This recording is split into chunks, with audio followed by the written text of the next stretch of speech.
Hi guys, I'm Rebecca Warfield, and I'll be your English teacher for English 201 during the fall 2013 semester. The purpose of this video is just to give you a quick overview of the syllabus so you can decide if this is a class that you want to take. My policies tend to be a little bit strict. I don't want any surprises in the beginning of the semester, so this way, if you decide you don't want to be in the class, that's totally fine. You just know in advance. And also it might help clear up some questions that you might have the first day. I will go over the syllabus in its entirety on the first day, so this will just be a quick overview of some important points. So getting right into this, my office is in Morton Hall 105B. It's kind of hard to find, so if you enter in Morton Hall by the clock tower, in the hallway where the student restrooms are, I'm the last hallway, hallway 105, and the second office on the right. My office hours this semester are Thursdays from 11 to 2. If those office hours don't work for you, if you need to meet with me, we can always go by appointment also. Additionally, I'm available via Skype. My Skype name is Rebecca.Warfield1, and Warfield is Warfield. I'll be logged into Skype whenever I'm in my office. So if you happen to be on Skype and you have a question, I'm also on Skype. Just go ahead and call in. If you want to Skype in with me when I'm not in my office, then we can schedule a time to meet online. I'm also available via Gmail chat, and that is Rebecca.Warfield1 also. And just like Skype, I'll be logged in when I'm here. I'm sorry if this is getting blurry. My camera seems to have having a hard time focusing. And of course, you can always email me at warfieldr@uncw.edu. So you're going to need your textbook for this course, and you're going to need it right away. The textbook is Everything's an Argument. It should be the 5th edition without readings. If you get the one with readings, that's fine. It's just bigger, and we're not using the stuff in the back, but the rest of the information should be the same. Also, I think there's a 6th edition out right now, so make sure you're getting the 5th one, because I don't have the 6th one yet, so that'll make it tough for me to teach out of if I don't have it. So you will need your textbook. You will need it every day. You will also, of course, need internet access. You will need to be checking your UNCW email. You will need to be checking Blackboard, and you will also need a WordPress account. And I will talk to you about the WordPress account in class, either the first or second day. So you don't have to worry about setting it up yet, but you will need a WordPress account for the course. I am not going to go over the course description and the course goals in this video because that takes too long, and I think the last thing you want is like a 30-minute video of me talking. So I'm going to get into some other policies and talk about that stuff later. So cell phones and electronics, please make sure that your phones are turned off prior to coming to class. I do not want to hear your phone go off in class. That also means do not set your phone to vibrate, because when your phone vibrates on top of like a pound of quarters in your bag, that's even louder than it would be if it just rang in the first place. So please turn off your phones before coming to class. Or better yet, don't bring them. I have a cell phone right here. See, an iPhone. But I do not turn it on, or excuse me, I do turn it on, but I do not bring it to class with me. So make sure your phone is in your car, in your room, wherever it needs to be. If it's in the classroom, it needs to be off. If your phone rings, whether it is a ringtone or if I hear it vibrate in class, you will be marked absent for the day.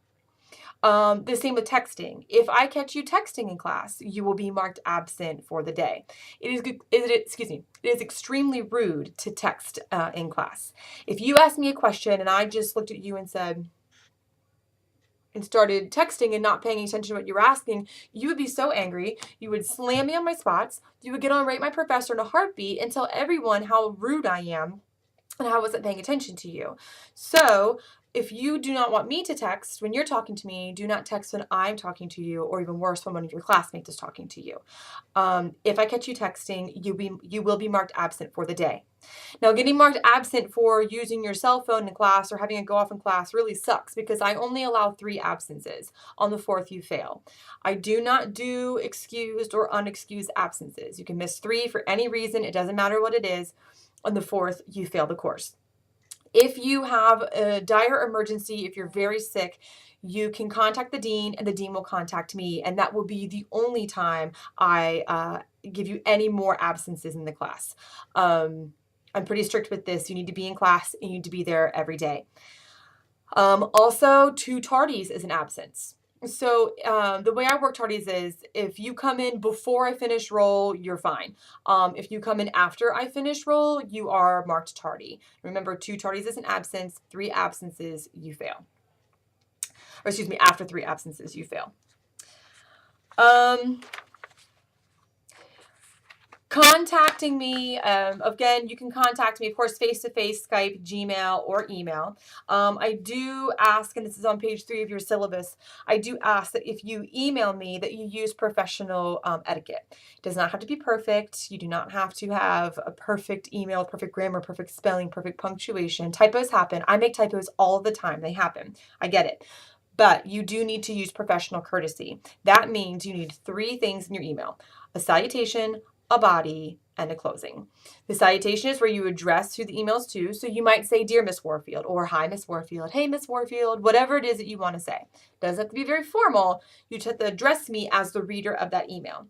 Then you have the body of your email. And that's where you just have your questions or whatever you need to say. And then you have the closing, which is where you sign your name. You can put, sincerely your name or best your name, whatever it is, or just your name. I usually just sign mine RW, that's fine. But you need to have your name on there. The first time you send me an email without one of these 3 parts, I will remind you to resend the email again. If you send me another email without those 3 parts, I will not respond to you no matter what the email says. This is really good practice for the professional world. It is a common courtesy. So I do expect you to send proper emails. And again, we'll talk more about that in class. Course requirements, you will have 4 short essays, 10 blogs, a discussion board, 1 final paper, peer reviews and workshops, and then, of course, contribution. The breakdown of this is on your syllabus. The breakdown for each of the assignments and also just a short overview for each assignment is on your syllabus. And I'll talk more about these in class. There will be separate handouts for each assignment as we approach those deadlines. So stay tuned for that. I do want to make a side note about grading. Word on the street is I'm a hard grader, and to some extent I do think that's true. But I also feel that I am a fair grader, and I think you will also find that I grade fairly. If you work hard, you will get a good grade in the class. If you don't work hard, you will not get a good grade in the class. I don't do grade inflation. I don't do curves. I don't do any of those things. You get what you get, and you get what you earn.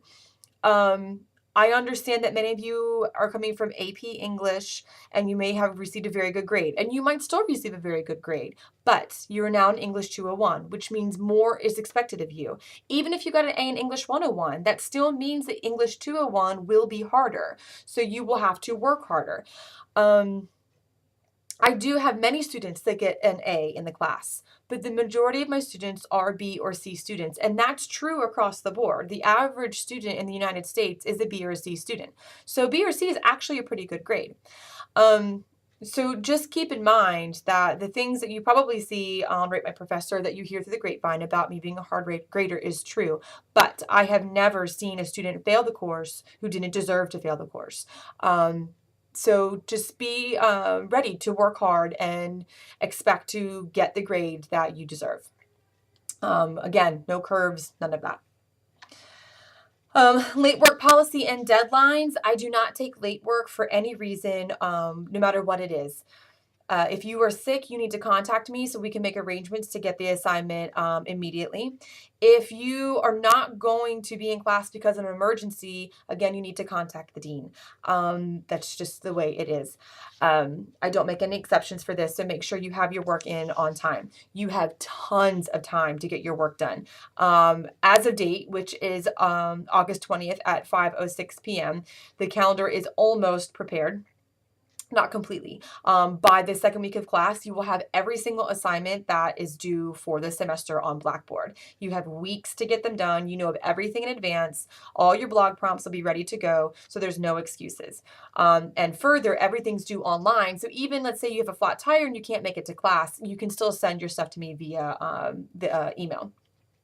Also, keep in mind, I don't take any technology excuses either for late work.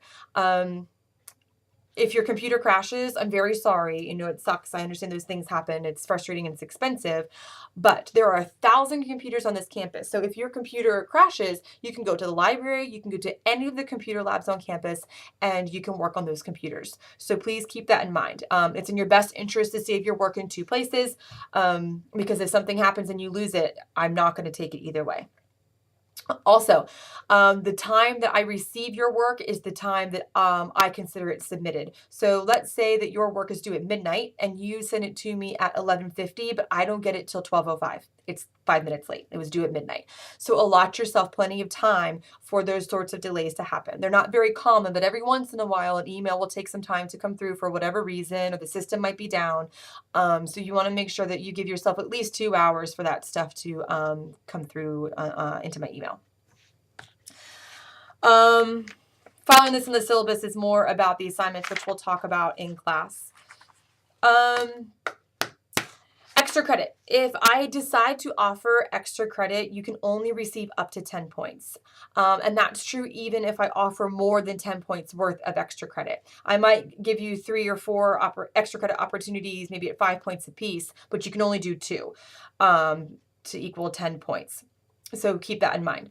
Also, do not ask me to do extra credit. It is at my discretion, and I decide if and when there will be extra credit. Begging me for extra points does not fare well.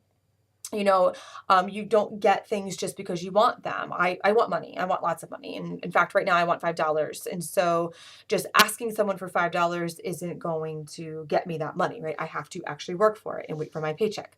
So asking me for extra points is, the same thing. It just doesn't happen. So please don't beg me for extra credit. Formatting, all of your assignments need to be in MLA format. If you don't know what that is, that's okay. I will teach you.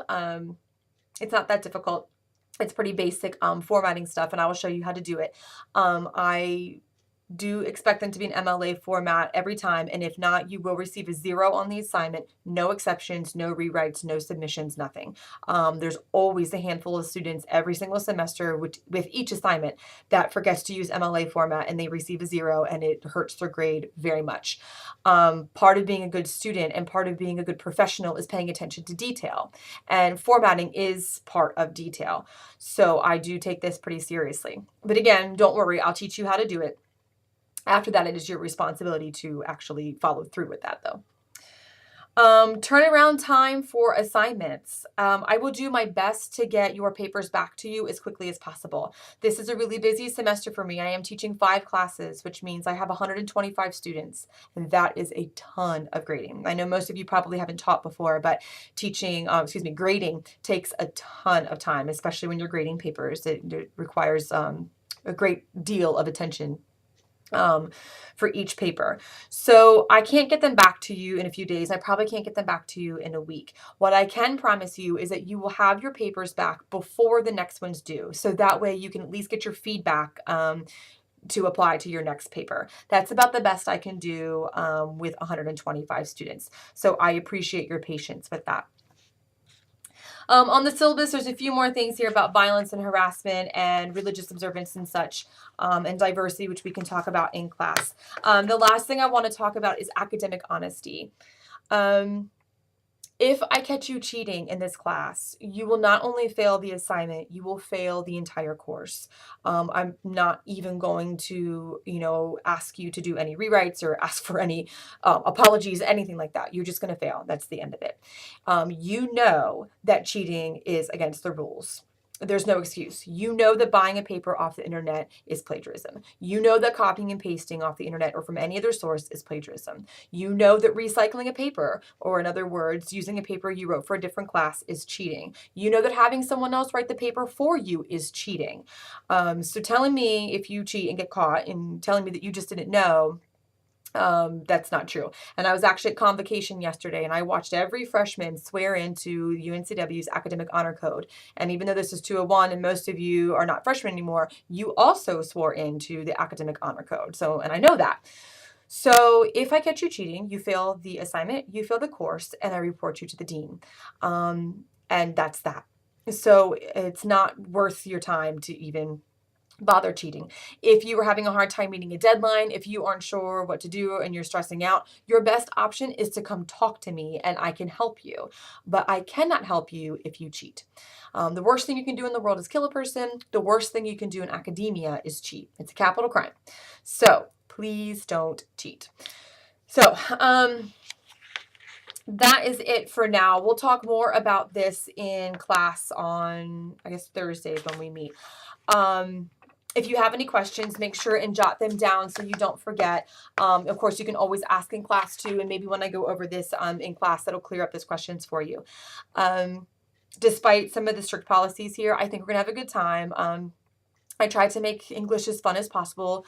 And just get ready for a good semester. I'll see you on Thursday.